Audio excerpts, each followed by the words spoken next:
The massive alien warship exploded in a brilliant flash of white light, its debris scattering across the dark void of space.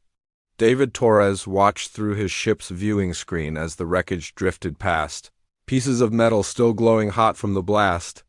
This was the third battle he had witnessed this week, and like the others, it left nothing but death and destruction behind. The galaxy was burning. For 2 years now, the greatest war in recorded history had raged across countless star systems. The hegemony, a powerful alliance of 5 advanced alien species, fought desperately against the Outer Rim rebels who refused to bow to their rule. Entire worlds had been reduced to ash. Billions of lives had been snuffed out like candles in a storm. Ancient civilizations that had existed for thousands of years were now nothing more than memories.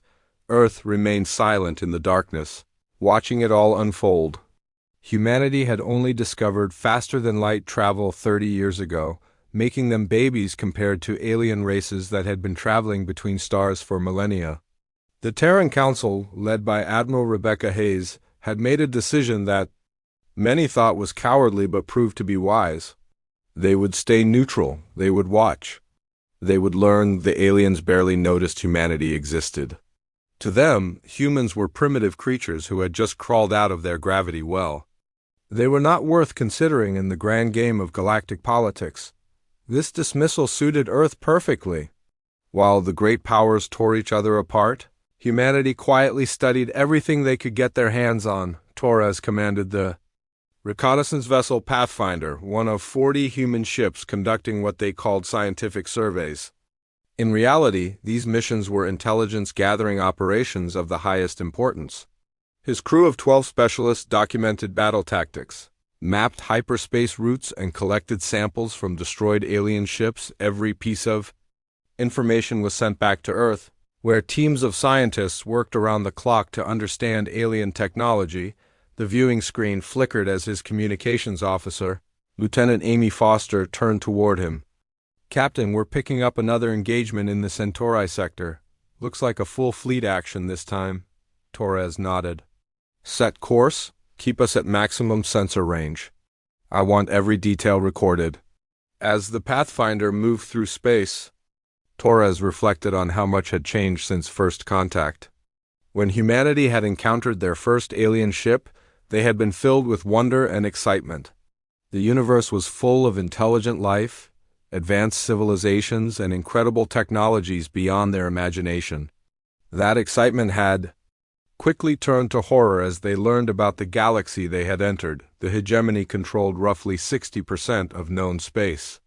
Their fleets were massive, their technology was advanced, and their rule was absolute. The crystalline beings, called architects, served as their leaders, cold and calculating creatures who viewed other species as resources to be managed.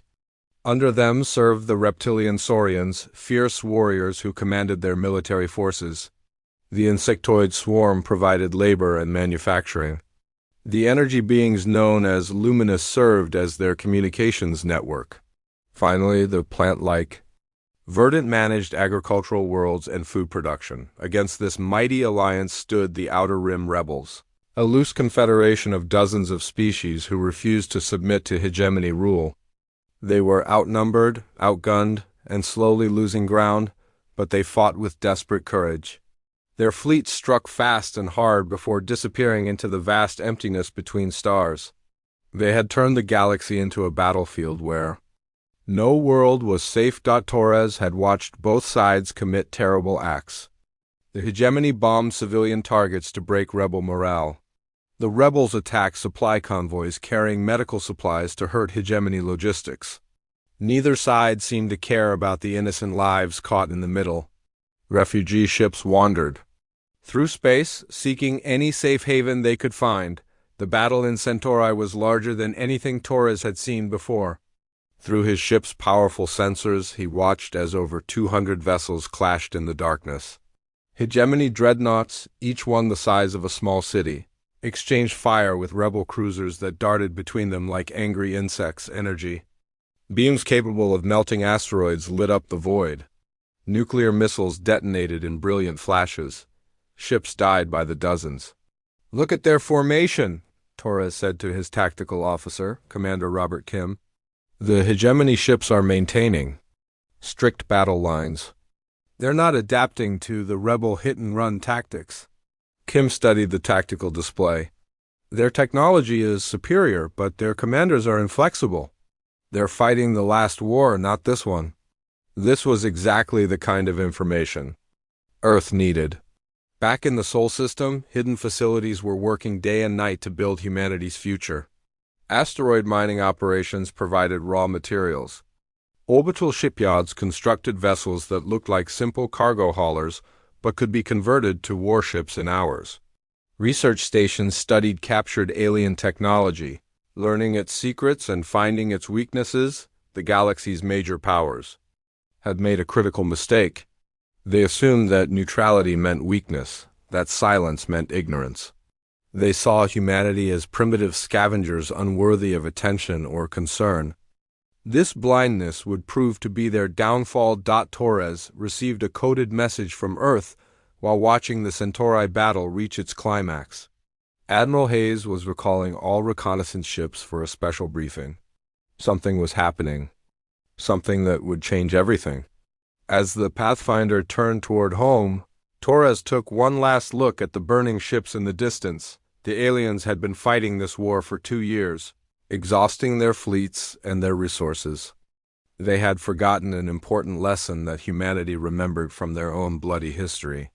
The most dangerous enemy is not the one who threatens you openly, but the one who watches quietly from the shadows, learning your weaknesses and preparing.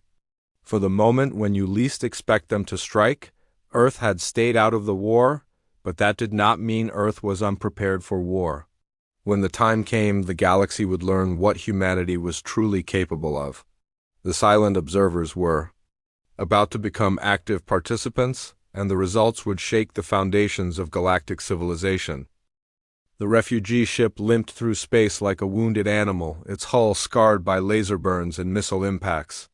Rebecca Hayes studied the vessel through her command center's main display, noting the desperate modifications its crew had made to keep it flying. Extra fuel tanks were welded to the outer hull. Weapon systems had been stripped away to make room for more passengers. This ship was built to carry 500 people, but her sensors showed nearly 10,000 life signs aboard. 2 years into the Galactic War, the tide had shifted dramatically. The hegemony's superior technology and disciplined fleets were slowly crushing the Outer Rim rebellion. World after world fell to their advance, their populations either enslaved or scattered to the winds. The rebels had grown desperate, resorting to increasingly brutal tactics that only gave the hegemony more reasons to label them as terrorists. Hayes commanded Earth's defense from a massive space station orbiting Luna as Admiral of the Terran Defense Force. She had spent the last 2 years preparing for the day when humanity might be forced to abandon its neutrality. That day was rapidly approaching, and she knew it would test everything they had built. The refugee ship sent a distress signal in broken English, one of the few human languages that had spread through the galaxy's trading networks. Please help. We are carrying civilians from the Rigel colonies. The hegemony destroyed our worlds. We have children, elderly, wounded.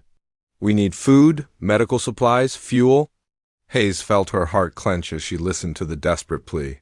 The Rigel colonies have been peaceful farming worlds, home to several million beings from a dozen different species. According to intelligence reports, the hegemony had declared them rebel sympathizers and subjected them to orbital bombardment. The survivors had managed to escape in whatever ships they could find. Admiral, we're detecting 3 hegemony pursuit vessels entering the system, reported her sensor operator, Commander Lisa Vale. Looks like Saurian heavy cruisers. The situation had just become much more complicated. Earth's official policy was strict neutrality, but Hayes had never been able to stomach watching innocent people suffer when she had the power to help them. She thought about the families aboard that damaged ship, probably scared and hungry after weeks of running from their pursuers. Open a channel to the refugee ship, Hayes ordered. This is Admiral Rebecca Hayes of the Terran Defense Force. We're granting you emergency sanctuary. Proceed to Luna Station's civilian docks. We'll provide medical assistance and supplies. Several of her staff officers looked concerned. Commander Vale spoke up first.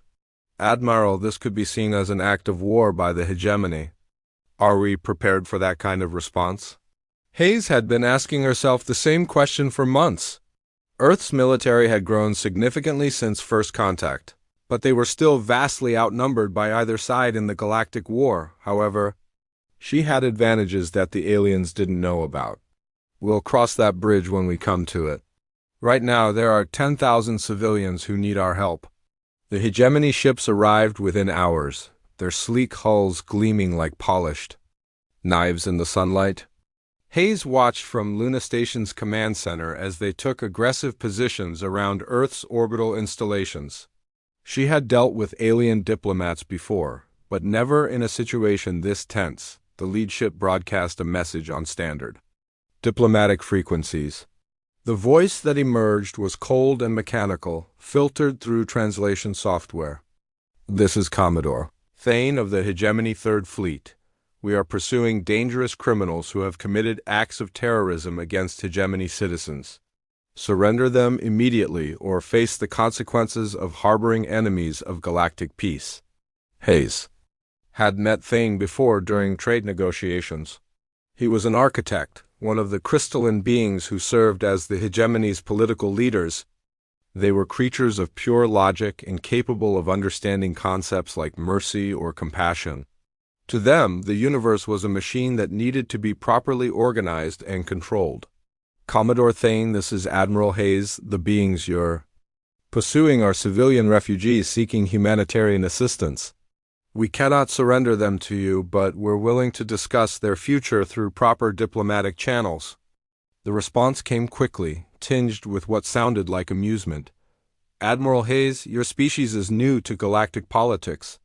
Perhaps you don't understand the situation. Those refugees are terrorists who destroyed hegemony military installations and killed thousands of loyal citizens. We will take them back for trial and execution. Hayes checked her intelligence files on the Rigel incident. The colonies had been bombed from orbit without warning. Any military action by the colonists had been self-defense, not terrorism. The hegemony was rewriting history to justify their actions, something they had done countless times before. Afraid that's not going to happen, Commodore. Earth grants asylum to all beings fleeing persecution. There was a long pause before Thane replied, and when he did, his tone had shifted to barely controlled anger. You dare to defy the hegemony? Your primitive fleet is no match for our technology. I could destroy your orbital installations within minutes. Hayes felt her blood pressure rising. She had spent her entire career in Earth's military, working her way up from a junior officer to the highest position in their space forces. She had commanded ships in dangerous exploration missions and negotiated with hostile alien species. But she had never been directly threatened by someone with the power to carry out their warnings. Commodore, any attack on Earth facilities will be considered an act of war. I suggest you think very carefully about the consequences of that decision. Thane's laughter was like the sound of breaking glass. Consequences? What consequences could a species of primitives possibly threaten us with? Your ships are barely capable of interstellar flight. Your weapons are chemical rockets and crude energy beams. You have been in space for less than a century while we have ruled the galaxy for millennia. Hayes looked around her command center at the officers who had served with her for years. She saw determination in their faces, not fear. They had all known this day might come. Earth had not remained neutral out of cowardice, but out of patience. They had used their time wisely, and now it was time to show the results. Commodore Thane, you seem to have misunderstood our intentions. Earth's neutrality was never a sign of weakness. It was preparation. You have 24 hours to leave this system and never return. After that, we will consider your presence an act of aggression and respond accordingly. The silence that followed was deafening. Thane was probably trying to process what he had just heard. No species had ever spoken to the hegemony with such defiance and lived to tell about it. Hayes could imagine him consulting with his tactical officers, trying to understand how these primitive humans could be so confident. Finally, Thane's voice returned, colder than before. Admiral Hayes, you have just made the last mistake your species will ever make. In 24 hours, Earth will serve as an example to the rest of the galaxy about what happens to those who oppose hegemony authority. Your orbital stations will be destroyed. Your planet will be occupied. Your people will learn to serve their betters. The communication channel closed, leaving Hayes alone with her thoughts and her officers. She had just declared war on the most powerful military force in the galaxy. Her staff was looking at her with a mixture of respect and concern, waiting for her next orders. Hayes activated the secure communication system that connected her to hidden facilities throughout the solar system. All stations, this is command. Protocol 7 is now in effect. All units are to assume combat readiness. The war has come to us. The nuclear fire consumed Luna City in less than 10 seconds, turning 3 million human lives into vapor and ash. David Torres watched the destruction from his hidden position in the asteroid belt, his hands clenched into fists as the city, where his sister had lived, disappeared in a ball of superheated plasma. The hegemony had just made the worst mistake in their long and bloody history. Admiral Krath commanded the hegemony attack fleet from his flagship, a massive dreadnought that dwarfed anything in Earth's official navy. The reptilian Saurian had been chosen to lead this mission because of his reputation for ruthless efficiency.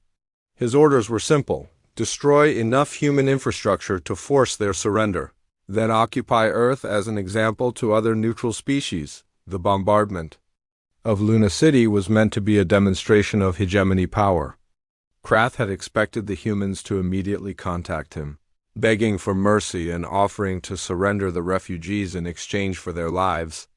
Instead, he received only silence from the Sol system, no desperate pleas for negotiation, no offers of surrender. Just cold, empty quiet that made him increasingly uncomfortable. Torres had been positioned in the outer system when the attack began, commanding a small fleet of what appeared to be civilian mining vessels. His real mission was to coordinate the activation of Protocol 7, Earth's most closely guarded secret. For 2 years, humanity had been preparing for exactly this scenario. They had studied alien technology, reverse-engineered their weapons, and built a defense network that no one suspected existed. The hegemony fleet had spread throughout the Sol system, confident in their technological superiority. Krath had divided his forces to occupy Earth's major population centers simultaneously, believing that overwhelming force would break human resistance before it could organize. This was exactly what Earth's planners had hoped their enemies would do. Rebecca Hayes broadcast her response from the heavily shielded command bunker beneath Luna Station's ruins. Her voice was calm and controlled, but Torres could hear the rage burning underneath. Admiral Krath, you have just murdered 3 million innocent civilians, including the families of half our military personnel. I hope you're satisfied with your demonstration, because it will be the last victory your species ever achieves. Krath's reply was filled with contempt. Surrender now, primitive, and the rest of your species might survive as servants? Continue this foolishness, and Earth will share Luna's fate.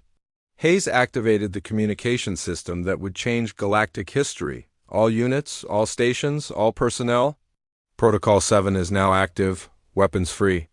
Show them what happens when you attack humanity's children. What followed became known throughout the galaxy as the Sol System Massacre, though historians would later debate whether that name applied to the hegemony forces or to humanity's response.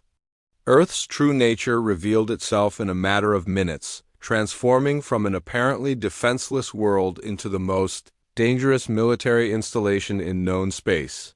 The asteroid mining stations that had been ignored by hegemony intelligence suddenly dropped their camouflage, revealing themselves as heavily armed weapons platforms. Each facility bristled with missile launchers, particle beam cannons, and defensive systems that no primitive species should have possessed. The asteroids themselves had been hollowed out and converted into fortress worlds, their surfaces hiding underground factories and starship construction bays. Torres led the first wave of attacks against the scattered hegemony fleet. His mining ship suddenly transformed as its outer hull panels fell away, exposing a sleek warship armed with weapons based on captured alien technology. Similar vessels emerged from hiding places throughout the system, each one designed to look helpless while carrying enough firepower to destroy ships 10 times their size. The hegemony forces found themselves facing an enemy they had never encountered before. Human ships moved with tactics and strategies that defied everything they had learned about space combat.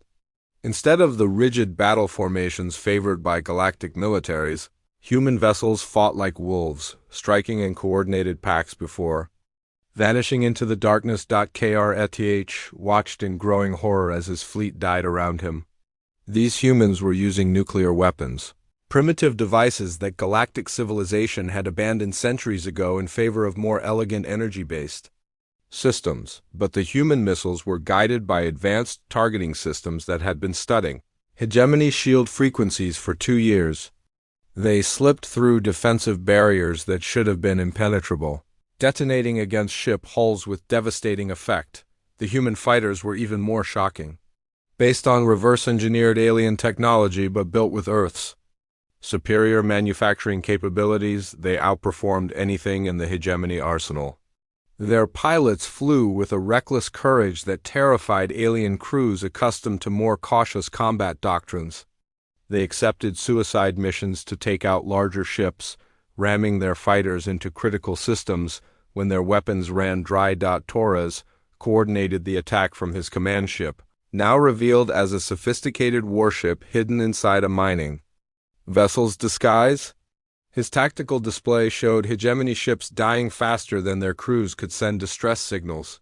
Every scientific survey mission, every trade negotiation, every diplomatic contact had been an intelligence-gathering operation. Earth knew exactly where to hit their enemies for maximum damage. The most devastating revelation came when human ships began demonstrating faster-than-light tactics that the aliens had never seen before. Humanity's late entry into galactic civilization had become their greatest advantage. They weren't bound by the strategic orthodoxies that limited their enemies. They could think outside the patterns that had governed space warfare for millennia. Human vessels appeared behind enemy ships that thought they were safely positioned.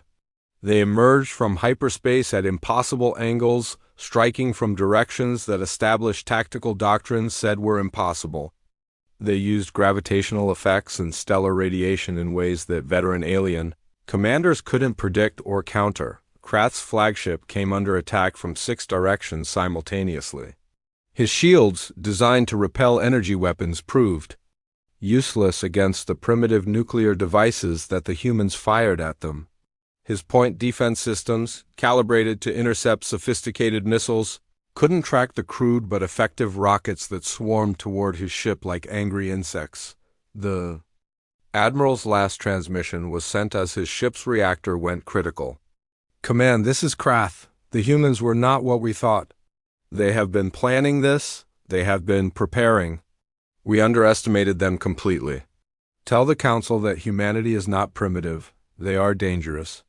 They are very, very dangerous." The explosion that destroyed Kreth's dreadnought lit up the Sol system like a second sun.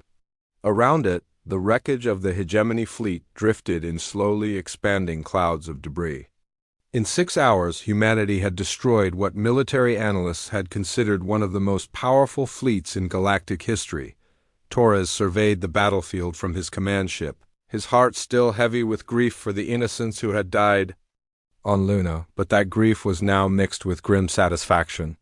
The galaxy's major powers had dismissed humanity as primitive scavengers unworthy of consideration. They had learned that ignoring Earth was the last mistake they would ever make. News of the battle would spread across the galaxy within days. Both sides of the Galactic War would suddenly realize that they had been overlooking a potential game-changer. The quiet species from the distant Sol system had just announced their presence to the universe in the most dramatic way possible, but this was just the beginning. Earth had revealed its military capabilities, but not its true intentions. The galaxy was about to learn that humanity had entered the war not to choose sides, but to change the rules entirely. The silent observers had become active participants, and nothing would ever be the same. The prison world of Kepler Prime had been forgotten by most of the galaxy, but Lisa Vale would never forget the smell of death that greeted her Marines as they breached the facility's airlocks. For 6 months, both sides of the Galactic War had been dumping captured civilians here, leaving them to die in overcrowded cells while their captors fought over territory light years away. Vale commanded the carrier task force that had traveled here in response to intelligence gathered by Earth's expanding spy network. As word of humanity's victory at Sol spread across the galaxy, dozens of alien species had begun reaching out to Earth, offering information in exchange for protection. The location of secret prison facilities was among the most valuable intelligence they provided. Rebecca Hayes had made humanity's position clear in her broadcast to the galaxy following the destruction of Admiral Krath's fleet. Earth would not choose sides in the Galactic War, but they would enforce rules that both sides would follow. Any military force that targeted civilians would face the full might of humanity's military. This wasn't about politics or territory. This was about establishing standards of behavior that everyone would respect. The Terra Doctrine, as historians would later call it, represented a complete shift in galactic warfare. For the first time in centuries, a single species was powerful, enough to impose its will on both major factions. The Hegemony and the Outer Rim Alliance found themselves facing an enemy that cared nothing for their ancient grievances and everything about protecting innocent lives. Vale's Marines moved through the prison facility with cold efficiency, their advanced combat suits allowing them to operate in the toxic atmosphere that the facility's failing life support systems had created. The aliens who ran this place had stopped maintaining basic environmental controls months ago, apparently deciding that dead prisoners were cheaper than living ones. The rescue operation revealed the true scope of the galaxy's cruelty. Over 2 million beings from dozens of different species were crammed into cells designed for a few thousand. Children who had been separated from their parents. Elderly beings left to die without medical care. Wounded soldiers from both sides. Thrown together and abandoned to settle their differences with violence. Vale found herself face to face with a young alien child, who couldn't have been more than 5 years old in human terms. The creature looked up at her with large, frightened eyes, too scared to speak. Its species was unknown to her, but the universal language of fear and hope needed no translation. She knelt down and offered the child a piece of chocolate from her emergency rations, watching as wonder replaced terror on its face. "Commander, we've secured all levels of the facility," reported her sergeant. A veteran named Mike Thompson, who had served in Earth's military since before first contact. "The prisoners are in bad shape, but most of them will survive if we get them medical attention quickly." Vale nodded, her mind already working on the logistics of evacuating 2 million beings from a world that both sides of the war considered strategically worthless. Her ships had medical facilities, but nothing on this scale. They would need to establish temporary hospitals on the surface and coordinate with Earth's relief organizations. The response from both warring factions was swift and predictable. The Hegemony claimed that the facility housed dangerous terrorists who deserved their fate. The Alliance insisted that they were freedom fighters who had been wrongly imprisoned. Both sides demanded that Earth surrender the rescued prisoners. To their respective authorities, Hayes rejected both demands with language that left no room for negotiation. These beings are now under Earth's protection. Any attempt to reclaim them will be considered an act of war against humanity. We suggest you focus your energy on ending this conflict rather than arguing over who gets to murder civilians. The alien powers tried to adapt to humanity's intervention, but found themselves facing challenges they had never encountered before. Earth's industrial base, protected by distance and growing military strength, was producing warships faster than entire alien civilizations. Human tactics continued evolving at a pace that left enemy commanders constantly struggling to catch up. Most importantly, humanity was attracting defectors from both sides at an alarming rate.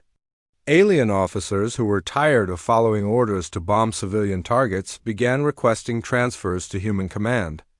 Entire ship crews mutinied against commanders who ordered attacks on refugee convoys. The moral authority that Earth claimed was becoming a powerful recruiting tool, Commander Robert Kim led one of the most successful defector integration programs from his base on Europa. A former reconnaissance officer who had served with Torres during the intelligence gathering phase, Kim now commanded a mixed fleet of human and alien vessels that patrolled the contested border regions. His crews worked together with an efficiency that amazed military observers from both sides. "The key is showing them that there's another way to fight," Kim explained to a group of journalists who were documenting humanity's expanding role in the galaxy. "These beings have been told for years that civilian casualties are acceptable losses, that victory justifies any means. When they see humans risking their lives to save strangers, it changes their perspective on what warfare should be." The change in galactic warfare was dramatic and swift. Battle commanders who had routinely ordered bombardments of civilian targets now found themselves hesitating, knowing that human ships might appear at any moment to exact revenge. Supply officers who had ignored refugee convoys began providing them with food and medical supplies, hoping to avoid being labeled as war criminals by Earth's growing intelligence network. The prison world rescue had been just the beginning. Human task forces appeared throughout the galaxy, responding to reports of atrocities with swift and overwhelming force. When hegemony forces attempted to use civilian shields during a battle in the Vega system, human ships punched through their lines to evacuate the innocents before destroying the military vessels. When Alliance raiders began targeting hospital ships, Earth's fleets hunted them down and eliminated them with ruthless efficiency. Vale's carrier group became known throughout the galaxy as the Angels of Mercy, though their methods were anything but gentle with those who harmed civilians. Her fighters had perfected the art of precision strikes that could disable military vessels without harming nearby civilian craft. Her Marines were trained in rapid evacuation techniques that could remove thousands of beings from dangerous situations. In a matter of hours, the rescued civilians from Kepler Prime presented Earth with a new challenge. Over 2 million beings with nowhere to go, representing dozens of species with different biological needs and cultural requirements. The solution came from an unexpected source: the aliens themselves. Many of the rescued prisoners chose to remain in human space rather than return to the war-torn galaxy. Becoming Earth's first alien citizens, new colonies were established throughout the Sol system and beyond. Mixed communities where humans and aliens worked together to build something better than what they had left behind. These settlements became powerful symbols of what the galaxy could be if its inhabitants chose cooperation over conflict. The alien powers continued fighting their war, but it was no longer the same conflict that had begun 3 years earlier. Human intervention had changed the rules fundamentally. Civilian targets were now protected. Refugee ships traveled under Earth's guarantee of safe passage. Prison camps were inspected regularly by human observers. The galaxy was still at war, but it was becoming a more civilized kind of war. As Vale watched the last transport ship leave Kepler Prime carrying its precious cargo of rescued prisoners, she reflected on how much had changed since that first refugee ship had stumbled into the Sol system. Earth had entered the galactic stage as silent observers, but they had become the conscience of a galaxy that had forgotten the difference between right and wrong. The war was far from over, but humanity had already won the most important victory. They had proven that superior firepower didn't have to mean abandoning moral principles, that military strength could be used to protect rather than destroy. The galaxy would never be the same, and that was exactly what Earth had intended. The signing ceremony took place in Geneva's historic Peace Palace, but the delegates weren't entirely human anymore. Ambassador Thane's crystalline form reflected the morning sunlight, streaming through the ancient windows as he reviewed the treaty documents one final time. 3 years ago, he had threatened to destroy Earth as an example to other species. Today, he was begging humanity to accept peace terms that would save what remained of his civilization. David Torres watched from his position near the back of the assembly hall, now wearing the uniform of an admiral in Earth's galactic peacekeeping force. His flagship Retribution waited in orbit above, a massive vessel built from the salvaged wreckage of hegemony warships.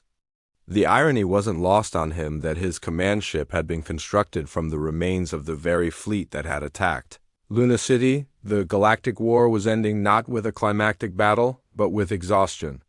3 years of human intervention had drained both the hegemony and the Outer Rim Alliance of their ability to continue fighting. Their fleets were shadows of their former strength. Their economies had collapsed under the strain of constant warfare.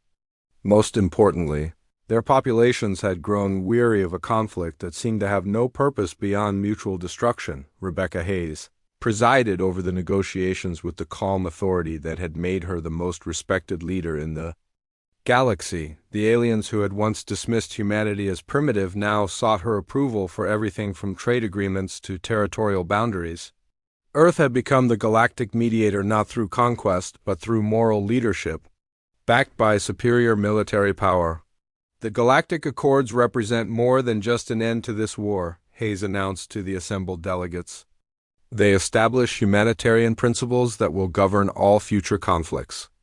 No longer will civilian populations be considered legitimate military targets.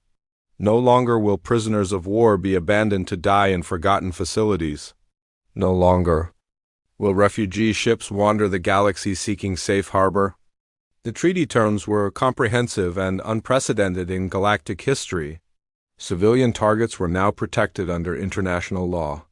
Prisoner exchanges were to be conducted through neutral parties. Refugee assistance became a mandatory obligation for all spacefaring species. Most importantly, Earth claimed the right to enforce these standards through military intervention if necessary. Fane's signature on the documents was particularly significant. As one of the hegemony's most senior leaders, his presence legitimized the peace process in the eyes of species that had served the Alliance for centuries. But Torres remembered their first encounter when the architect had laughed at humanity's threats and boasted about his species' technological superiority. Admiral Torres, a moment of your time? Thane approached after the ceremony concluded, his translated voice carrying a tone of respect that would have been unimaginable years earlier. Torres nodded, curious about what the alien diplomat wanted to discuss. They walked together through the palace gardens, an unlikely pair representing species that had once been enemies. Other delegates gave them respectful distance, understanding that important conversations often happened away from formal meeting rooms. I wanted to apologize, Thane said, his crystalline form catching the afternoon light. When we first met, I made assumptions about your species that proved catastrophically wrong. I believed that technological advancement equated to moral superiority. I thought that military power justified any action. Your people taught me otherwise. Torres considered his response carefully. Earth's victory had been built on the aliens' underestimation of human capabilities, but holding grudges wouldn't help build the peaceful future they were all working toward. We all make mistakes, Ambassador. The important thing is learning. From them, they paused beside a memorial fountain dedicated to the victims of the Galactic War.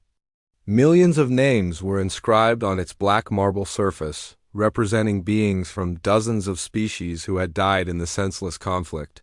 Among them were the 3 million humans who had perished when Luna City was destroyed, their sacrifice serving as the catalyst for everything that followed. May I ask you something? Thane continued. Your species could have easily conquered the galaxy after your victory at Sol. Your military technology surpassed anything we possessed. Your industrial capacity exceeded our combined production. Yet, you chose to become peacemakers rather than conquerors. Why? Torres smiled, remembering a conversation he'd had with his sister just days before she died in the Luna bombing. She had been a teacher dedicated to helping children from all backgrounds learn and grow together. Her philosophy had been simple. Strength should be used to protect others, not to dominate them. Because conquest would have made us just another empire, Torres replied. Earth didn't enter the galactic community to replace the old order with a new one. We wanted to create something better, something worth preserving. The new galactic structure that emerged from the Geneva Accords reflected humanity's vision for the future. The Hegemony and Alliance maintained their territories but operated under Earth's watchful oversight. Human monitoring stations appeared in neutral zones throughout the galaxy. Earth's fleet, now acknowledged as the most powerful in known space, patrolled major shipping routes to ensure civilian vessels could travel safely. The galactic peacekeeping force that Torres commanded represented the visible symbol of this new order.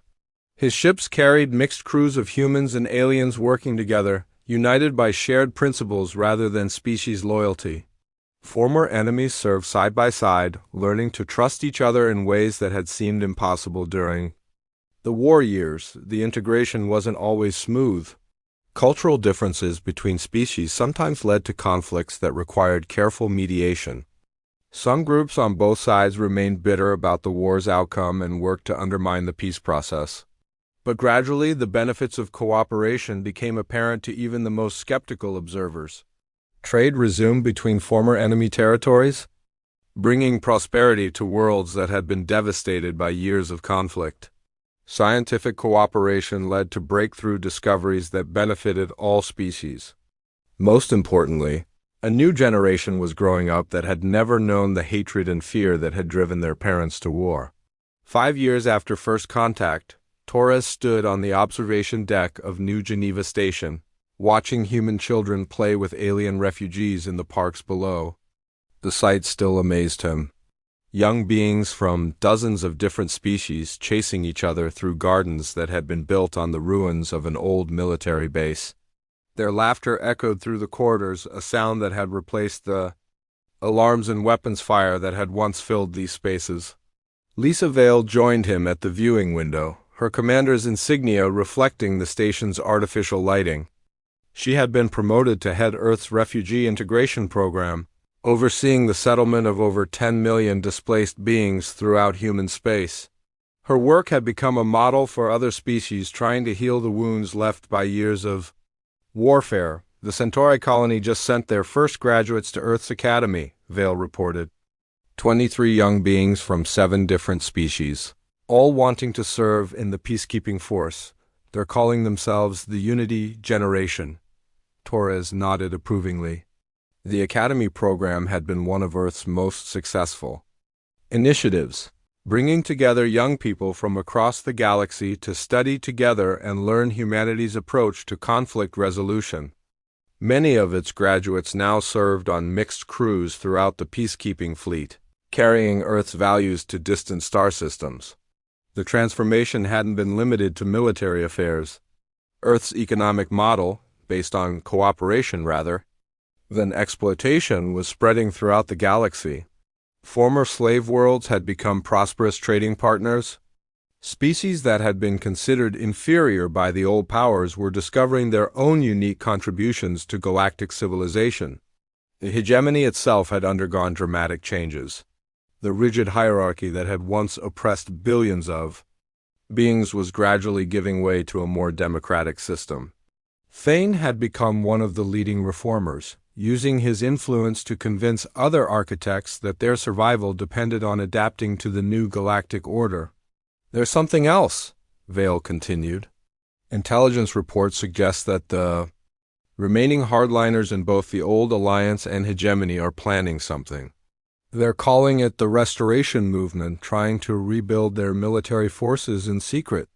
Torres wasn't surprised. Change was never easy, and there would always be those who preferred the old ways of doing things. But the galaxy that these extremists wanted to restore no longer existed. Too many people had tasted freedom and prosperity under the new system to willingly return to the chaos of endless warfare. Let them plan, Torres said calmly.